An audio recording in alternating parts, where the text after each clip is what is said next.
pessoal, mais um podcast Canaltech no ar. E o assunto do episódio de hoje é uma decisão que movimentou o mercado de tecnologia no mundo inteiro. A China barrou a compra da Manus AI pela Meta em um negócio bilionário. Mas essa história vai muito além de uma negociação entre empresas. Ela mostra como a inteligência artificial virou uma peça estratégica na disputa entre países e o que está por trás de tudo isso.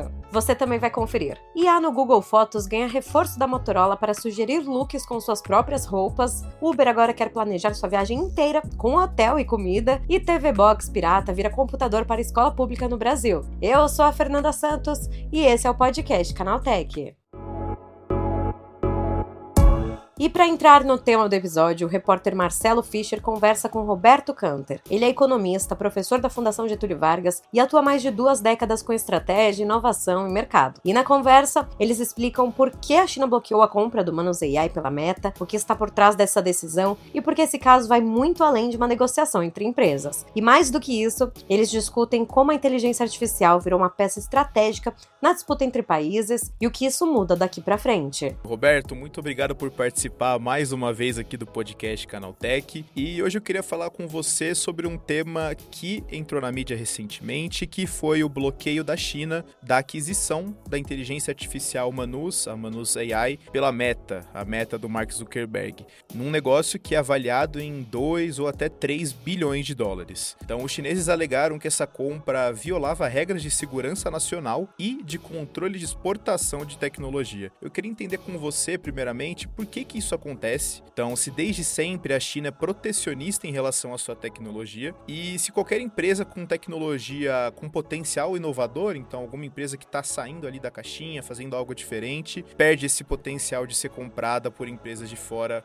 quando ela é da China. A China tem, por natureza, ela tem um órgão chamado NDRC, os Estados Unidos tem um órgão chamado CFIUS, ok? Ambos os órgãos fazem a mesma coisa, são órgãos reguladores, mas em vez de ser um regulador como um CAD, por exemplo, que regula eventuais junção de empresas e uma falta de competitividade, eles são órgãos que regulam basicamente segurança nacional. Okay? Então, eles vão evitar ao máximo que tanto os Estados Unidos quanto a China exportem, ou sejam controlados ou comprados por terceiros que possam, eventualmente, afetar a sua segurança nacional. E aí a gente vai poder conversar ao longo do nosso bate-papo, das inúmeras razões pela qual a China está fazendo isso, mas a gente vai poder dizer que, a princípio, IA é hoje um assunto estratégico e o desenvolvimento da inteligência por trás, a linguagem, o algoritmo, ele é algo muito frágil. E para quem não sabe, o Manus ele é ótimo para você fazer tarefas autônomas, Então, fazer um pedido super complexo e deixar rodando lá por horas, enfim, que ele trabalha sozinho. Então, a Meta realmente é uma grande perda para eles. Mas no meio desse processo todo de bloquear ou não bloquear, aceitar ou não aceitar a aquisição, a Manus estava usando o argumento de que eles não eram da China, de que eles eram de Singapura. Então, eu dei uma olhada por aqui, algumas empresas fazem essa prática de ou já começarem em Singapura, então são chineses que já vão para Singapura abrir sua empresa, ou mudam de sede no meio do caminho, que foi o caso da Manus, e essa prática tem até nome, que é o Singapore Washing. Então, eu queria entender com você se essa prática é comum em outros lugares, em alguns outros países que também são um pouquinho mais protecionistas, e se o mesmo acontece com os Estados Unidos. Então, tem empresa americana que não consegue ser comprada por chinês, por exemplo, e muda de lugar para conseguir ser adquirida? Não existe o Washington Washing, tá bom? Mas existe o Singapore Washing, que é uma estratégia muito comum às empresas chinesas de quererem startups totalmente, não só na área de IA, mas na área de inteligência, na área de elétrica, soluções elétricas. Há várias companhias chinesas de automóveis elétricos têm a sua sede oficial em Singapura, que isso facilita o processo de internacionalização delas. O mundo achava que era interessante e que, teoricamente, blindava essas empresas de uma eventual mão forte chinesa. Mas o que aconteceu anteontem mostrou que não é verdade. Inclusive, os próprios sócios, né, da Manus, eles estão na China e estão proibidos de viajar. Eles tiraram o passaporte deles. Uma coisa é a agenda formal que a gente está conversando, Marcelo, mas talvez existam fatores que a gente não saiba, né, dentro dessa proibição pela qual a China adotou para evitar. Mas o Singapore-Washington, ele é uma estratégia claramente criada pelas empresas chinesas que buscam uma conexão com o Vale do Silício, uma conexão com o ecossistema internacional e que, naturalmente, é mais fácil acontecer por estar numa ilha independente que tem um viés financeiro enorme, que é Singapura, né? Diferente de você estar sediado em Jiangsu, Xangai, Pequim, onde quer que seja. O que aconteceu, obviamente, muda as regras do jogo e vai fazer, obviamente, a própria ideia, talvez Singapura perca bastante, né?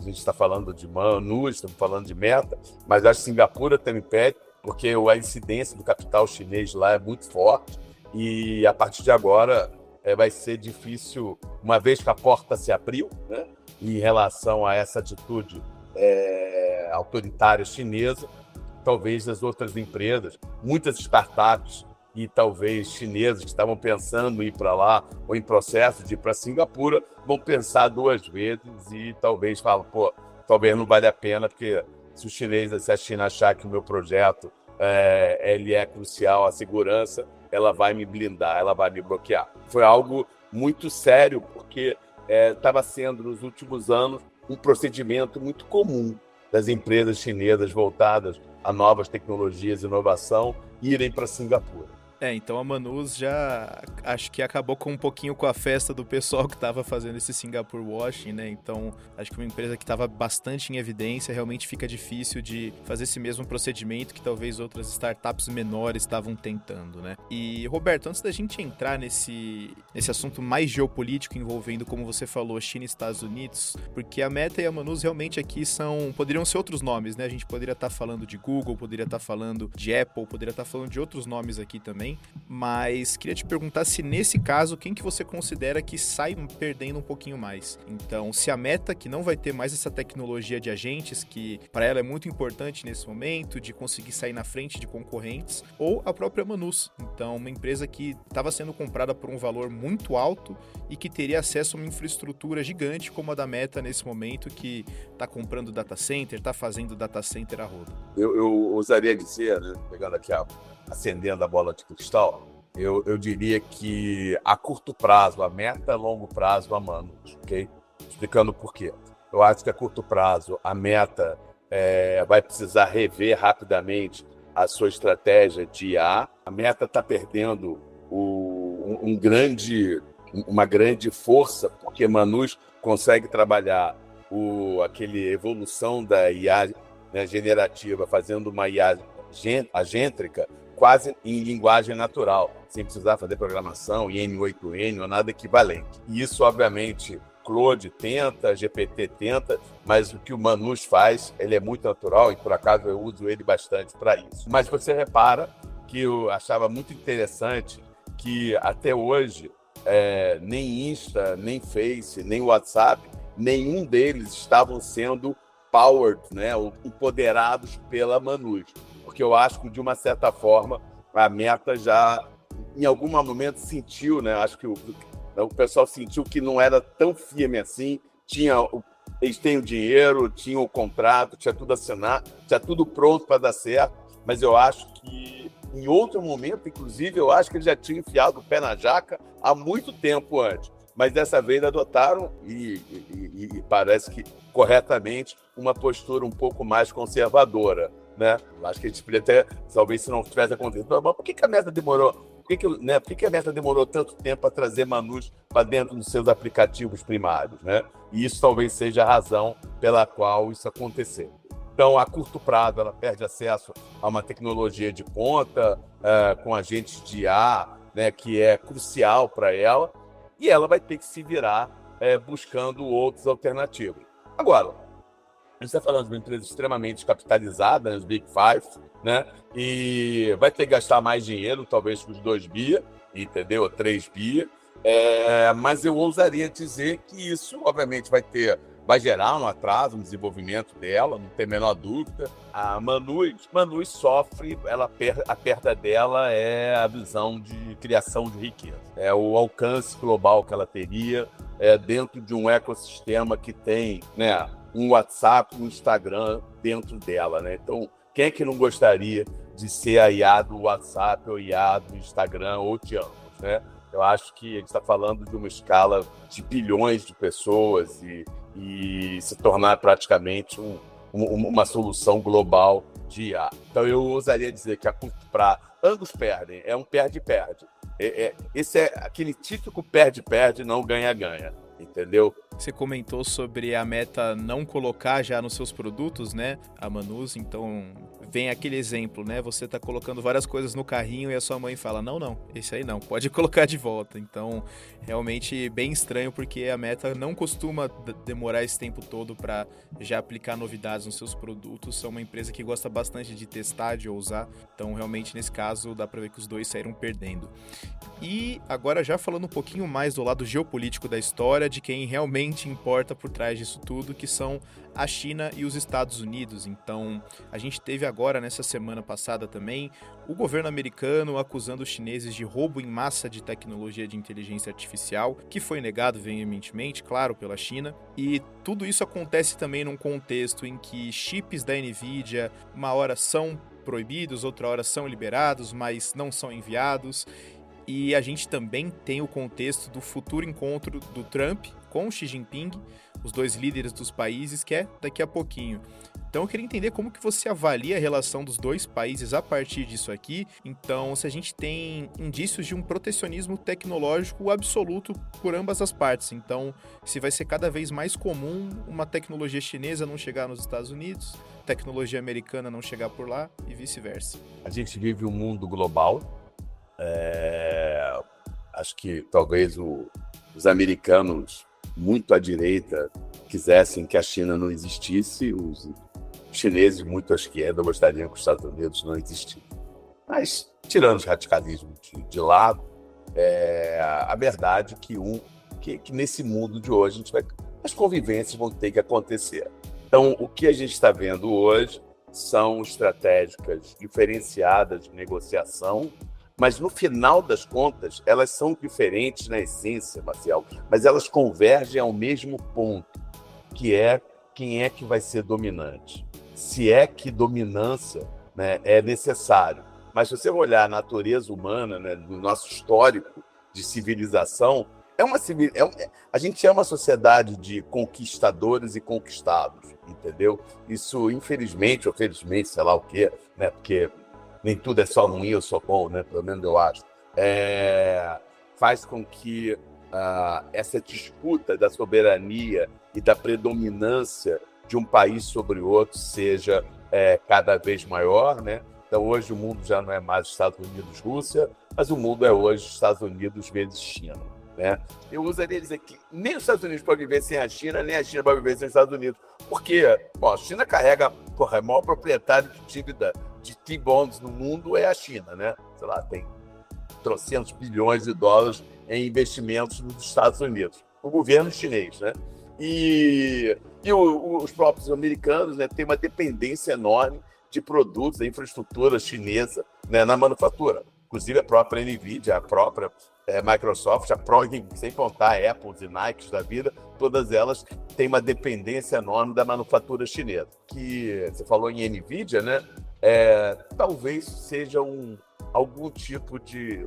Talvez Manus possa vir a ser, né? A gente não está lá no dia a dia do Zuckerberg com o Trump, né? Ou com a galera do Trump, mas eu não me surpreenderia se nesse encontro do Trump com o Jinping, Manus entrasse na história e os chineses abrissem mão desse bloqueio para conquistar outras coisas. Eu diria que é um belíssimo trunfo na mão da China, entendeu? Então, eu acho que isso também pode acontecer. E o que não significa que vai deixar o Singapore-Washington mais tranquilo. Pelo contrário, né? As empresas chinesas vão entender que elas fazem parte também de um jogo geopolítico muito sério e que elas podem ou não se tornar um coringa, né, na mão do governo chinês. Dá muito certo, né? Então, mas, Roberto, pra gente finalizar, eu queria tocar nesse ponto que você falou sobre essa moeda de troca que a Manus pode se tornar numa mesa de negociação. Então, queria entender se esse protecionismo chinês, se ele realmente tem esse foco na proteção da tecnologia, nessa soberania tecnológica, ou é mais essa estratégia mesmo de vou pegar um caso que tá midiático, vou pegar um caso que chama muito atenção para colocar nessa mesa de negociação com o outro lado. E eu diria que o estágio que nós enxergamos das coisas, ele representa 1% do iceberg, entendeu? Então eu ousaria dizer que é muito mais um jogo político do que obrigatoriamente uma questão crucial para a China de segurança, porque eu acho que quando uma solução de IA, a própria internet, né? Se a gente for parar para pensar, né, que a gente se defronta com a internet nos anos 90, 2000, né, nos anos 90, né? A internet existe no exército americano há 30 anos antes, né? Então, se você for parar para pensar sobre isso, eu ousaria dizer que o estágio onde o produto é entregue para a população é porque, a nível de governo, ele já está muitos séculos à frente. Então, eu não acho que isso seja, né? Acho que os governos chineses e americanos já trabalham com inteligências IAs muito mais avançadas do que o eventual dano que Manus pode trazer. É muito mais um jogo político, é muito mais uma maneira de espetar, é muito mais uma carta, é muito mais o impacto financeiro dentro de uma empresa que, do ecossistema de negócios americanos, é super relevante, que é a Meta. É a minha opinião, entendeu? Perfeito, Roberto. Queria te agradecer pela sua participação aqui no podcast Canaltech. Sempre uma aula ter você aqui com a gente e entender um pouquinho desse contexto que é muito maior do que realmente duas empresas, do que mas tecnologia de ponta. Então, muito obrigado e com certeza espero falar com você mais vezes aqui. Marcelão, um grande abraço, obrigado pelo convite, sempre bom estar junto aí com você.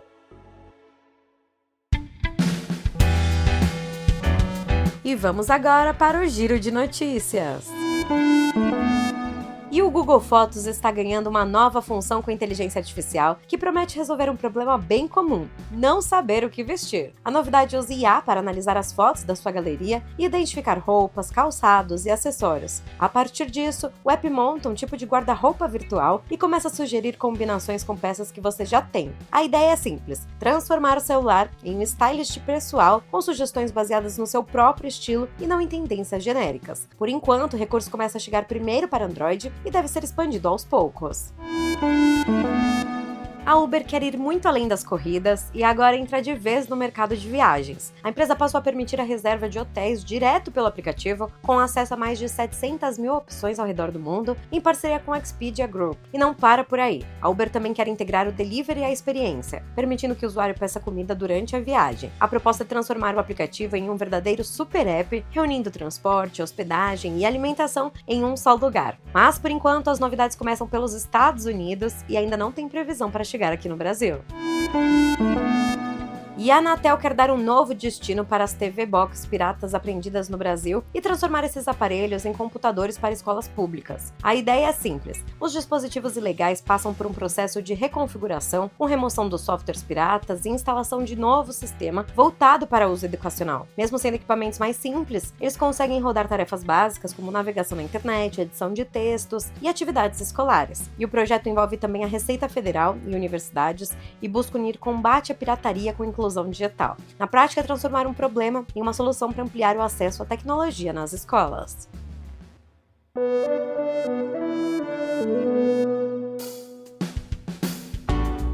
Então é isso, o podcast do Canaltech fica por aqui. Aproveite para seguir o Canaltech nas redes sociais e deixe uma avaliação no seu aplicativo de podcast preferido. Este podcast foi roteirizado e apresentado por Fernanda Santos e contou com reportagens de Viviane França, Marcelo Fischer e Wendel Martins, sob coordenação de Anaísa Catucci. A trilha sonora do Guilherme Zomer, a edição de Vicenzo Varim e a arte da capa de Eric Teixeira. Você escuta o podcast do Canaltech de segunda a sábado. Até mais!